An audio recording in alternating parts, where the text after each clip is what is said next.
Anyway, chapter 25, Ezekiel is pronouncing doom and gloom and destruction on first the Ammonites, then the Moabites, and then the Edomites in chapter 25, okay, because of the way they were treating, okay, their relatives. The Ammonites and the Edomites and the Moabites, they're all related.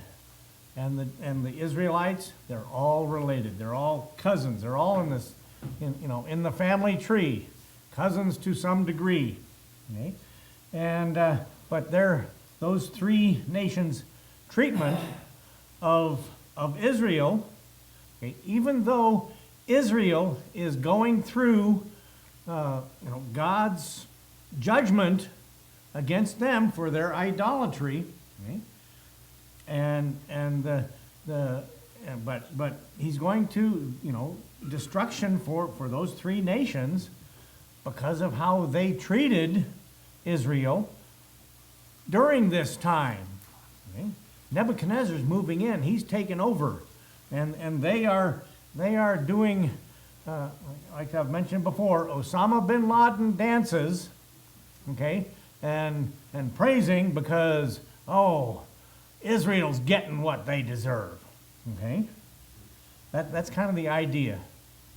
So now we went through those, and remember, there's no Ammonite nation, there's no Moabite nation alive, around today. There's no Edomite nation around today. There are, probably descendants left over, but there's no actual nation that calls themselves, we're the Moabites. So that's where we ended up with chapter 25. Come down to chapter 26. Okay. And we've got, Tyre. Tyre, now the Tyre is not, the inhabitants of Tyre are not related to the Israelites, but they get, again, still judgment from God pronounced upon them. And it came to pass in verse 1 of chapter 26, in the 11th year, in the first day of the month. Now we don't know the month, but this is the number of the month was omitted, and many suppose that the month to mean the month when Jerusalem was taken. Okay, that was when Jerusalem actually fell. Actually, chapter 25, like my timeline says 590 BC. For chapter 26, 588 BC. Jerusalem was besieged by Nebuchadnezzar for like 2 years. Okay? So that's where we are here on the timeline. So, Jerusalem at this time has probably fallen and destroyed, and everybody who was they were either killed, taken captive, or died during the siege from pestilence and famine. That's usually what happens when someone sieges a city. They surround the city, they cut off everything. You can't get in, you can't go out, no food goes in. Now, the city did have, remember, way back, Hezekiah did build a tunnel, a water tunnel that brought water into the city. Okay? So there was that. They did have some water. But isn't that called an aqueduct? Well, this was a tunnel. Yeah. Hezekiah's tunnel. Yep. And but during a season, and people, they get, sick, hungry, they die, disease happens, okay? And so this in the 11th year, I think this 11th year may be the 11th year, possibly, of Ezekiel's ministry. I'm not sure. Doesn't, and there was, let's see, in chapter 24, chapter 24 said the 9th year, okay, and that was the 9th year in the 10th month, and that would have been 590 BC also. So, this may have been 11th year. That's 2 years. Either the 11th, no, wouldn't be the 11th year of Nebuchadnezzar's reign, but the 11 years after Nebuchadnezzar came through the first time, or the 11th year. Not sure what the timeline there is, and it doesn't really matter all that much. But that 11th year, the first day of the month, that the word of the Lord came to me, saying, Son of man, because that Tyrus hath said against Jerusalem, aha, okay, and the same thing with the Ammonites, the Moabites, okay, they were again doing Osama bin Laden dances. Remember after 9/11, which was the anniversary just 2 days ago. Anyway, aha, you're getting yours, okay? Aha, she is broken. That was the gates of the people. She is turned unto me. I shall be replenished. Now she is laid waste. Okay, they are bragging. Oh, they're saying, okay, now that Israel is gone and Jerusalem is gone. Okay, hey, I'm going to get rich on this. That's pretty much what they're saying. She's broken. That was the gates of the people, turned unto me. Okay. I shall be replenished. Now she is laid waste. Yeah, because they did that. Now, actually, the Nebuchadnezzar's siege of Tyre, and he did, all of the Edomites, Ammonites, the Moabites, they were all collateral damage from Nebuchadnezzar besieging Jerusalem. They're all collateral damage. And Nebuchadnezzar and his armies took care of them all. But, okay, the siege of Tyre, Nebuchadnezzar's siege lasted like 13 years. Okay, and that began about, well, yeah, that would be about the right 580. Well, the timeline in my Barnes notes here says 585. About 3 years after the capture of Jerusalem. Yeah, that would work out. Okay, 588, 585. Okay, about 3 years after Jerusalem fell. And after besieging Jerusalem, Nebuchadnezzar also drove Pharaoh Hophra, Hophra, Hophra, back to the borders of Egypt. He drove them out. This is conquering the world, conquering the known world. Nebuchadnezzar and the Babylonian Empire are conquering the known world at the time. Okay? They're building their empire. and Tyre actually relieved, okay, from a dangerous enemy. Egypt and Tyre were, they were enemies. Okay?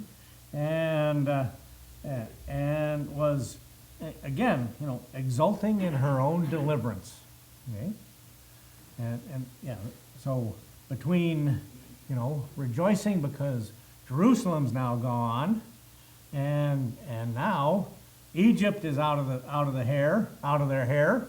Well, now they have to deal with Nebuchadnezzar and 13 years, and so and Ezekiel and this, this is when Ezekiel predicted the calamity about to befall her.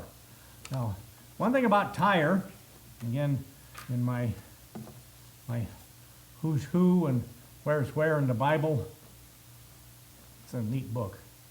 Only trouble is, it's not King James. The verses, when they quote in here, the verses are not. Anyway. But Tyre was a busy seaport, and it's now, part of Lebanon. It was about 15 miles north of the Israeli border. And David and Solomon were both on good terms with the city's king, okay, Hiram, because they, Solomon purchased a whole lumber and stuff like that, cedar for the temple. Both of them, David and Solomon bought cedar for the temple. Solomon also went into a joint business venture with Hiram.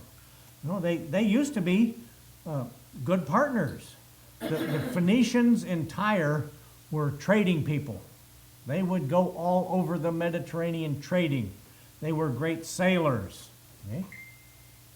And they, Solomon used sailors from Tyre as crews for his fleet of trading ships in the Red Sea. Okay? So he hired Phoenician sailors. Tyre was actually two cities.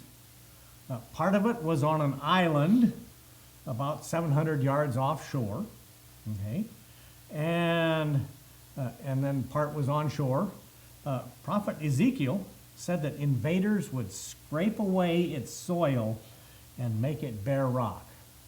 Now, Nebuchadnezzar did finally get, took 13 years to take Tyre, but 200 years later, Alexander the Great decided to come in, and he did just that. He fulfilled, it's in verse 4, scrape her dust from her and make her like the top of a rock.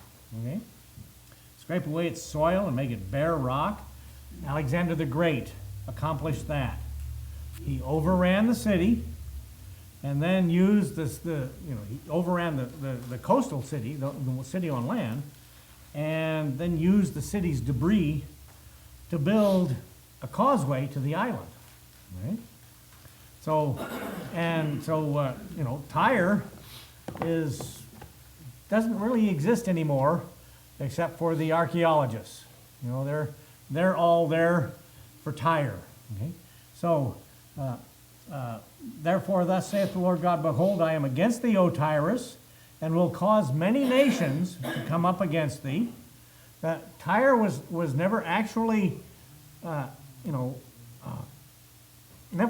was actually captured by anybody.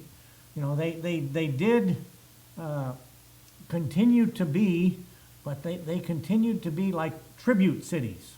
Okay, Nebuchadnezzar took them over.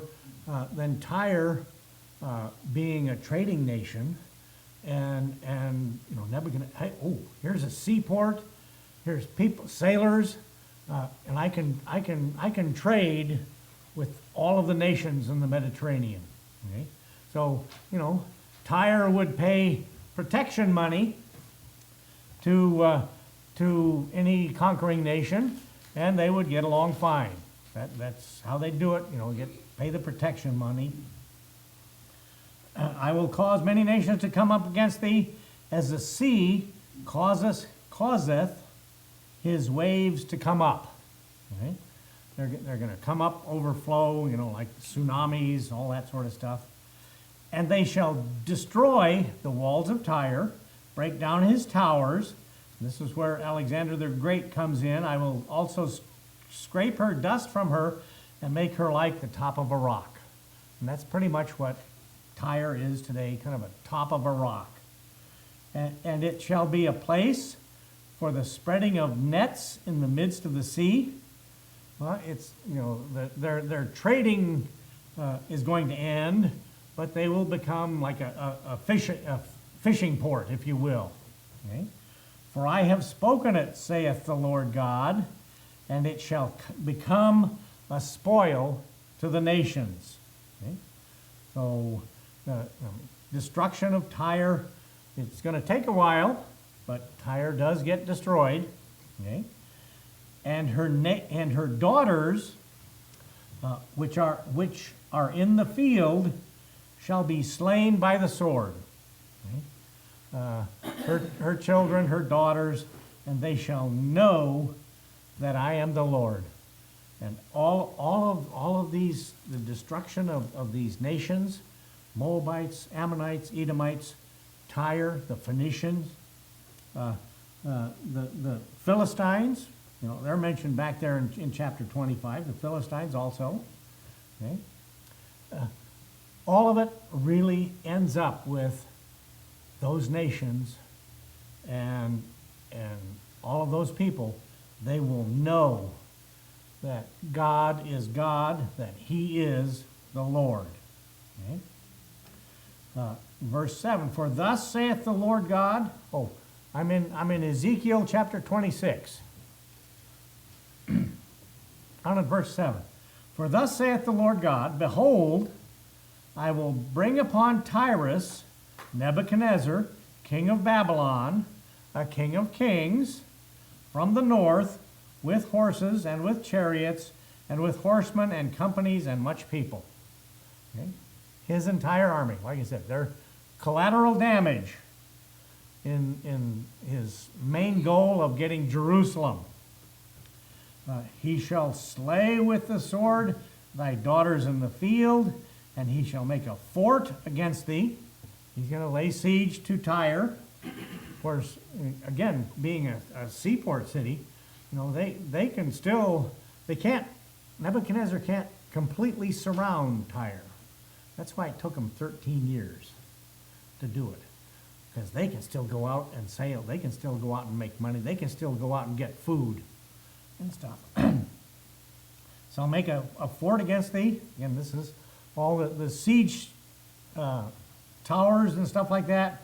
Cast a mount against thee and lift up the buckler against thee.